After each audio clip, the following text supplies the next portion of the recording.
You might be wondering how to turn dense theories about social change into crisp, high scoring UPSC answers that examiners actually understand. By the end of this video, you will be completely clear about this topic and able to use the ideas in an answer or essay with confidence. Have you noticed how some changes hit like an earthquake while others creep along like a slow tide? And wondered why that happens. In this lesson, we will unpack 4 basic ways to think about change, revolution, evolution, development, and progress, and then compare Marxist and liberal theories. And towards the end, we will understand a key idea that most UPSC aspirants miss. First, what is social change in simple terms? It is any alteration in social structures, norms, institutions, or patterns of behavior over time. Think of a society as a house. Sometimes a room is repainted slowly. Sometimes the foundation is rebuilt quickly. And sometimes new rooms are added through planning. Revolution is like a sudden collapse and rebuild of the house. A rapid, fundamental transformation that alters power, economy, everyday life, and belief systems. Revolutions often have long developing causes but appear abrupt. And triggers include mass mobilization, crises, inequality, and technological shocks. Evolution describes gradual, cumulative change where many small adjustments over long periods reshape social forms without dramatic rupture. Development refers to planned efforts to strengthen institutions and deliver welfare so society can meet human needs more effectively. Progress adds a value judgment, saying a change is an improvement. And thinkers from Comte to Spencer use this to interpret stages of social development. Classical sociologists offered handy frames. Tonys contrasted close-knit community with impersonal associations. Durkheim described mechanical versus organic solidarity.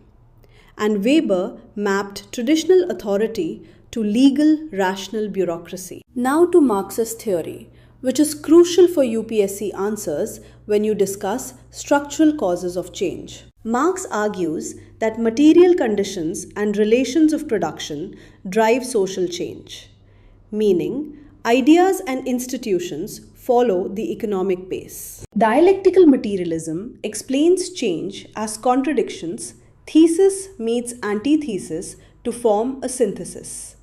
So conflict within material life propels transformation. Historical materialism applies that dialectic to real history. The mode of production shapes law, politics, religion, and culture as a superstructure over the economic base. Focus on forces of production like tools and labor skills, and relations of production like ownership and class positions. Tension arises when forces outgrow relations. A clear historical example for your answers. Industrialization altered productive forces and undermined feudal relations, enabling capitalist social forms and political shifts such as the French Revolution. Marx predicts class struggle becomes central under capitalism, making revolutionary change probable when the proletariat organizes and acts. Mention transitional concepts briefly in answer writing. The dictatorship of the proletariat is a temporary state organ to reorganize society during the change. But liberal thinkers like Karl Popper offer a strong critique and a different road to change. Popper rejects historicism and deterministic laws of history, arguing instead for methodological individualism, where human action and open institutions shape outcomes. His preferred method is piecemeal social engineering. Small, reversible reforms tested like experiments, rather than grand utopian blueprints that risk authoritarianism. The practical lesson for UPSC is balance.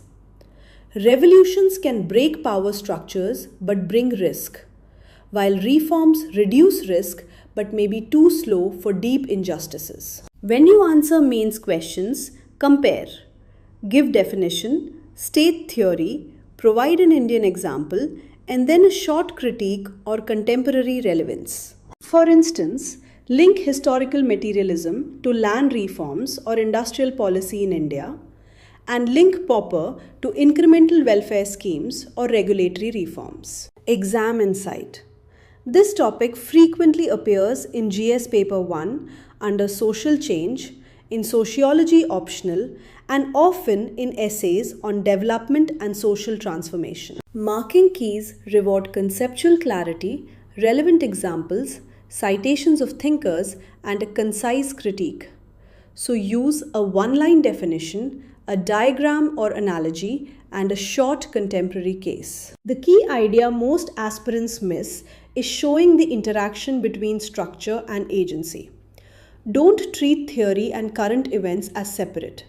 Explain how material forces enable or constrain agency and how collective action can alter structures. To build a strong answer, start with a crisp definition, use a simple analogy, cite one thinker each from Marx and Popper, add an Indian example, and finish with a balanced conclusion. Quick recap.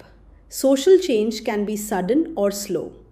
Marx explains structural drivers and class conflict.